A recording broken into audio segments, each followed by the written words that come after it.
Arizona Republican Congressman Andy Biggs joins us right now as this all sorts out. Essentially what you'll see going on here, and we're only giving you the backdrop here because this is not weighing on the markets one way or the other.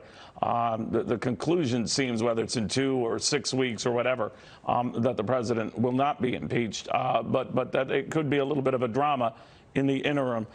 Congressman, do you buy that when all is said and done, and given the Republican majority, it's going to be hard to find 20 Republicans, even for those who are open to witnesses, to take the next leap, open to impeaching this president?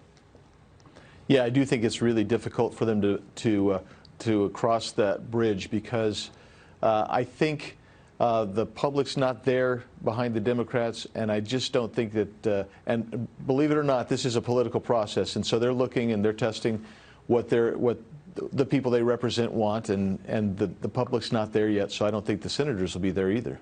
Do you think, I know there's a mixed read on this in history, sir, that witnesses are allowed or their depositions are allowed, and senators quote from those depositions, if not the witness him or herself.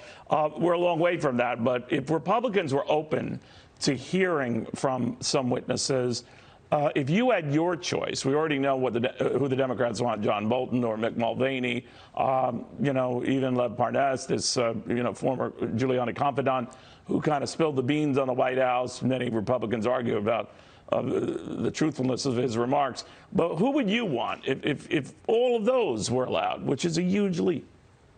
Yeah, well, that is a big leap. But I can tell you who I really want to hear from the most, which we will never hear from even if we take witnesses, would be President Zelensky of the Ukraine, because he was on the other end of the phone call.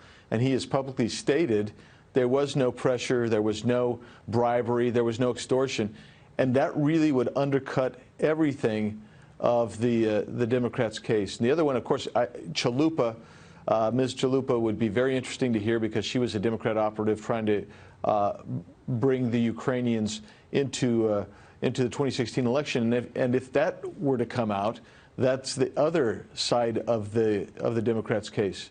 And those two things right there would provide incredible evidence and knowledge, I think. But we're not going to get there, I don't believe. You know, it's always a mug's game trying to predict how long something will last. And leaving aside, I'm sorry, sir, whether you get witnesses, there have been enough new developments, including the charges Mr. Parnas made in an interview, and the fact the Ukrainian government is looking into the possibility that we surveilled our former chief diplomat there, and some of these other more noise and substantive charges, that there's enough there that they have to look into them. And that itself will take this well beyond maybe the 2 weeks that Republicans would prefer. What do you think?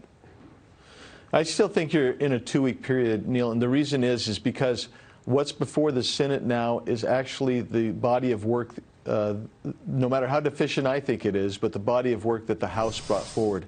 That's really what the first 2 weeks are about, to determine whether there's sufficiency to even continue, or if there's any merit to the claims made by the articles of impeachment. I don't think there is, so I think you're going to be stuck with 2 weeks. And then our colleagues on the other side of the aisle in the House have already indicated they're ready to rev up some additional investigations on the president. So we're not done with this even after the impeachment. Yeah, you're probably right about that. Congressman Andy Biggs, very good seeing you. Thank you very much.